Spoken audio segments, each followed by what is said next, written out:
Hello and welcome to the 280th یعنی کہ 280واں episode of the hot issue. ناظرین، خبریں تو بہت ہیں اور لیکن وہ خبریں کوئی ایسی بریکنگ نیوز نہیں ہے، اس لیے کہ آج جو خبریں آپ یوٹیوب چینلز پہ دیکھ رہے ہیں، جو پاکستانی اینکرز بڑا جناب ایکسکلوسیوٹی دکھا رہے ہیں اپنی کہ جی یہ ویڈیو لیک ہو گئی اور وہ ویڈیو لیک ہو گئی، یہ سارا کچھ تو ہم ریڈیو ہمالیہ اور دا ہاٹ ایشو میں 1 مہینہ پہلے بتا چکے ہیں، ویڈیوز کا بھی بتا چکے ہیں، آڈیوز کا بھی بتا چکے ہیں۔ میں بتا چکا ہوں کہ 1500 سے زیادہ آڈیو ریکارڈنگز موجود ہیں، 760 سے زیادہ ویڈیوز موجود ہیں، جرنیلوں کی، ججوں کی، پولیٹیشنز کی، سمجھے نا۔ اب یہ کہہ رہے ہیں جی یہ بتائیں کہ یہ ویڈیوز کس نے بنائی ہیں، ہے نا، یہ سوال اٹھ رہا ہے کہ اوریجنل ویڈیو کس کے پاس ہے، کس نے بنائی ہے۔ تو وہ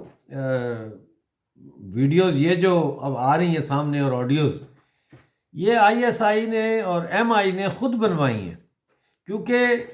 اس قسم کی جو ایکسیس ہے جس میں یہ ویڈیوز بنی ہیں، یہ ایکسیس صرف اور صرف آئی ایس آئی اور ایم آئی کے پاس ہے، اور میرے اور آپ کے پاس یہ ایکسیس نہیں ہے۔ اب جو ویڈیو آئی ہے اس کی farmer chief justice Saqib Nisar کی، جس میں وہ کہہ رہا ہے ٹیلی فون پہ کسی کو کہ جی مجھے آرڈر ہے کہ اس کو جو ہے نواز شریف کو ہر قیمت پہ اور مریم نواز کو ہر قیمت پہ سزا دینی ہے۔ مطلب ہے اس کے بعد پیچھے کیا رہ جاتا ہے؟ یہ وہ شخص ہے جس کے لوگوں نے کہنے پر کروڑوں روپیہ دیا دیامر بھاشا ڈیم کی تعمیر کے لیے، کروڑوں روپیہ دیا، اور یہ وہ پیسہ لے کے بھاگ چکا ہے۔ اینی وے، اسی طرح سے اور بھی ابھی ویڈیوز آئیں گی۔ ویڈیوز کا میں نے آپ کو بتایا تھا کہ نومبر میں جو سلیکشن بورڈ کا ہونا ہے، سلیکشن بورڈ بیٹھنا ہے، سروس سلیکشن بورڈ بیٹھنا ہے، اس کے بعد یہ ویڈیوز آنا شروع ہوں گی۔ تو وہ ہو گیا ہے بورڈ، لیکن ابھی وہ ویٹ کر رہے ہیں کچھ افسران اپنی ریٹائرمنٹ کا، تو وہ کہ بھئی ریٹائر ہوں گے تو پھر ویڈیوز نکالیں، یہ نہ ہو کہ ہمارے اوپر کوئی ڈیورنگ سروس مسئلہ بن جائے۔ ایک بہت اس وقت چرچا ہو رہی ہے، ایک لیفٹیننٹ جنرل ہیں جاوید اقبال اوان، ان کی بڑی چرچا ہے اور بڑا جناب ان کی پٹیشن ظاہر ہے پبلک ڈومین میں آ جاتی ہے جب وہ پٹیشن، تو کوئی بھی اس پٹیشن کو دیکھ سکتا ہے، حاصل کر سکتا ہے۔ تو اس کی بیس پہ اچھے پروگرام بنائے ہیں، خاص طور پر رؤف کرلاسرا ایک جرنلسٹ ہیں پاکستانی، میں نے ان کا پروگرام دیکھا ہے، انہوں نے بہت تفصیل سے اس کے اوپر بات کی ہے اور بڑا اچھا پروگرام انہوں نے بنایا ہے۔ اسی طرح محمد بلال غوری ایک ہیں، وہ بھی یوٹیوبر ہیں، جرنلسٹ ہیں، انہوں نے بھی بہت اچھا پروگرام کیا ہے اس کے اوپر۔ تو ان پروگراموں کو دیکھنے سے مجھے تو کوئی ایسی نئی انفارمیشن نہیں ملی، لوگوں کو ملی ہوگی یا ان کے لیے یہ حیرت کی بات ہوگی کہ ایک جنرل، لیفٹیننٹ جنرل کو تشدد کیا، اس کو دھمکیاں دیں اور اس سے زبردستی جو ہے اقبال جرم کروا کے اس کو 14 سال کے لیے اڈیالہ جیل میں قید کر دیا۔ لیکن آپ کو یاد ہے کہ میں کتنی تفصیل کے ساتھ S I B special investigation branch, جس کا میں دفتر بھی بتا چکا ہوں کہ ویسٹریج میں ہے، اور اسی طرح جو F733 ایف ایس سیکشن ہے ٹارچر کا، اسپیسیفک ٹارچر کے لیے جو بنایا گیا ہے راولپنڈی میں، اس کا بھی میں بتا چکا ہوں۔ اور اب یہ لیفٹیننٹ جنرل جاوید جو ہے اوان صاحب، جاوید اقبال اوان صاحب، یہ ہماری ہی باتوں کو کنفرم کر رہے ہیں۔ وہ بتا رہے ہیں کہ ان کے اوپر کتنا ٹارچر کیا گیا، پتہ نہیں 14-15 دن ان کو مارا گیا، پیٹا گیا، اور ان کی فیملی ان کو دھمکی دیا۔ آخر ان کو یہ دھمکی دی گئی کہ اگر تم نے اقبال جرم نہ کیا یا تم نے سائن نہ کیا کنفیشنل اسٹیٹمنٹ کے اوپر، تو تمہارے بچوں کو، تمہاری فیملی کو مار دیا جائے گا۔ ظاہر ہے یہ ایک آخری چیز ہوتی ہے جس پہ آ کے انسان جو ہے وہ کچھ بھی کرنے کے لیے تیار ہو جاتا ہے۔ تو ان کے اوپر جو الزام لگائے وہ الزام بالکل ہی چھچورے قسم کے الزام، میں کہوں گا چھچورے الزام. کچھ لوگوں نے کہا کہ جی یہ الزام جو ہے لافیبل ہے، انہوں نے اپنی پٹیشن میں بھی لکھا ہے لافیبل ہے، لیکن میں یہ سمجھتا ہوں کہ یہ چھچورے الزام ہے. مثلا ایک الزام ہے کہ آپ نے امریکیوں کو پاکستان اور رشین ملٹری ایکسرسائزز کے بارے میں بتایا. بھئی یہ کوئی چھپنے والی بات ہے؟ دو ملکوں کے درمیان جب ملٹری ایکسرسائزز ہوں تو دنیا کو پتہ لگتا ہے، انٹیلیجنس ایجنسی ساری دنیا میں بیٹھی ہیں اور پھر اوپن یہ چیز ہوتی ہے، اخباروں میں بھی یہ چیزیں شائع ہو چکی ہیں. اسی طرح کے چھچورے ان کے اوپر الزامات ہیں. تو اب 14 دسمبر کو ان کو پیشی ہے اور انہوں نے پٹیشن دائر کی تھی لاہور ہائی کورٹ کے راولپنڈی بینچ میں، جس میں میجر جنرل منظور احمد کی پٹیشن بھی چل رہی ہے. تو انہوں نے کیا ہے، وہاں پہ فائل کی ہے کہ میرے اوپر جو ہے یہ غلط الزامات ہیں اور یہ انڈر ڈیورس اور انڈر پریشر اور انڈر ٹارچر مجھ سے یہ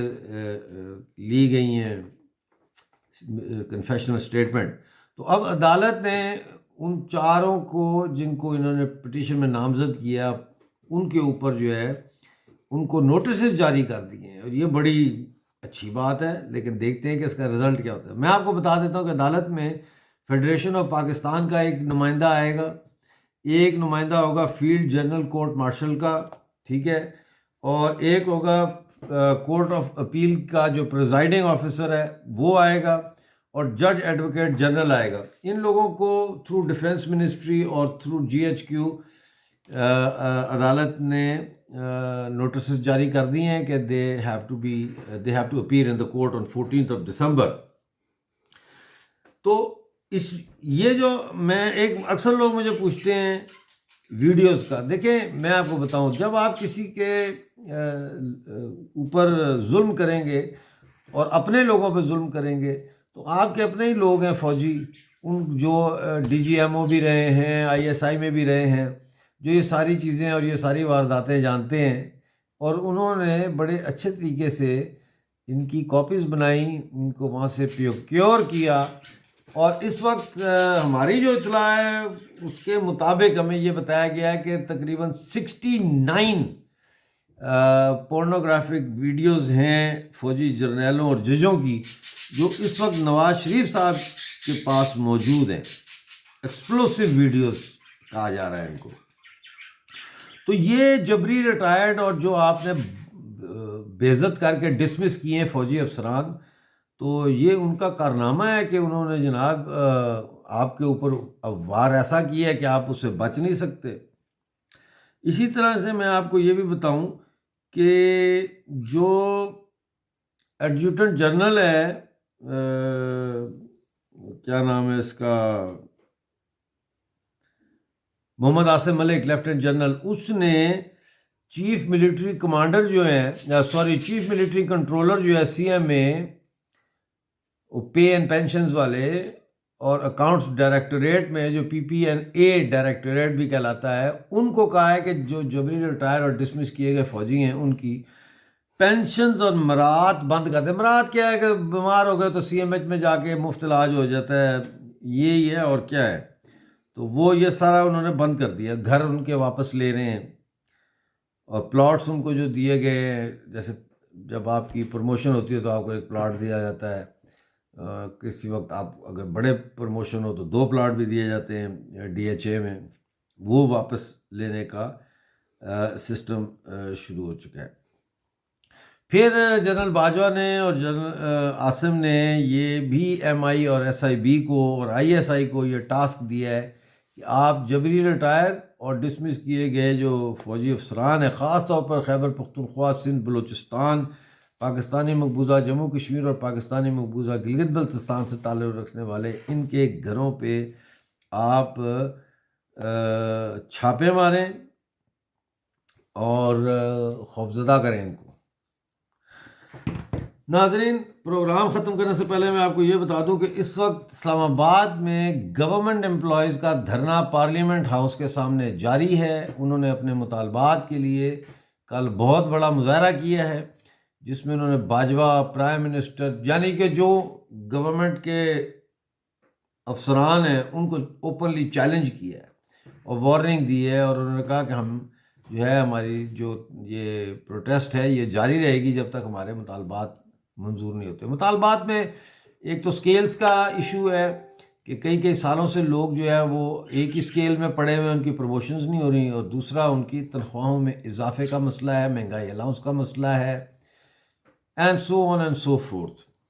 دوسرا یہ ہے کہ گڈ نیوز یہ ہے کہ علی وزیر کی کل ضمانت ہو گئی۔ علی وزیر ممبر آف پارلیمنٹ ہیں، وہ بڑے پروگریسو ہیں، وہ طالبان کے سخت خلاف ہیں، اور ان کا جب یہ بیل ہوئی ہے تو اس وقت وہاں پہ ایک اور جرنلسٹ تھے متی اللہ جان، آپ سب جانتے ہیں ان کو، بڑے نفیس آدمی ہیں، انہوں نے منظور پشتین کو پکڑ لیا اور ان سے 2-4 سوال کیے۔ انہوں نے پوچھا کہ یہ جو گرفتاریاں ہوئی ہیں آپ کے علی وزیر کی جو گرفتاری ہوئی ہے تو اس کا کیا، اس کے پیچھے کون تھا، اس طرح کا سوال انہوں نے کیا۔ تو منظور پشتین نے کہا کہ فوج کی مداخلت کی وجہ سے گرفتاریاں ہوئیں، اور پھر باجوہ نے جو بات کی تھی ان ہاؤس جو میٹنگ ہوئی تھی پارلیمنٹ کی، اس میں وہ لیک ہو گئی کہ اس نے کہا کہ اگر جو ہے یہ علی وزیر جو ہے ہم سے معافی مانگ لے تو اس کو ہم چھوڑ دیں گے۔ تو کہنے کا مقصد یہ ہے کہ